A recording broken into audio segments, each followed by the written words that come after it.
Spoštovani, lepo pozdravljeni. Na vigilijo binkoštnega praznika pravi Jezus: "Če je kdo žejen, naj pride k meni in naj pije." Ta stavek daje slutiti, da lahko nekdo tudi ni žejen, zato ne bo obdarovan z živo vodo, ki jo ima Jezus. Kdo ni žejen?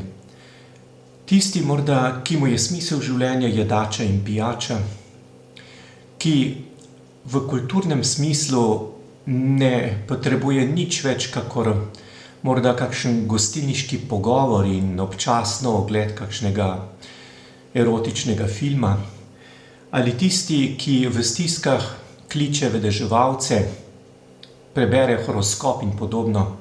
Takšen človek gotovo ni žejen in ne more biti obdarovan z živo vodo, ki jo Jezus tukaj obljublja. On ima svoj mali koritek, ob katerem je zadovoljen, in taki ljudje so ponavadi lahek plen ideologij. Taki ljudje so v Jezusovem času izglasovali, da je bil na Veliki petek umorjen. Tisti, ki pa je žejen, kdo je? To je tisti, ki želi spoznati smisel svojega življenja. Žejen je tisti, ki se sprašuje, od kod nebo, mesec in zvezde. Žejen je tisti, ki se sprašuje, zakaj vse civilizacije, ki ne spoštujejo Božjih zapovedi, propadejo.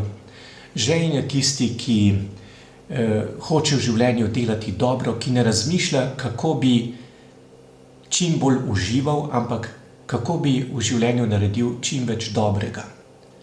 Žejen je tisti, ki razmišlja, kako bi prišel v nebesa. In tako nagovarja Jezus. In pravi, da bodo prejeli dar žive vode.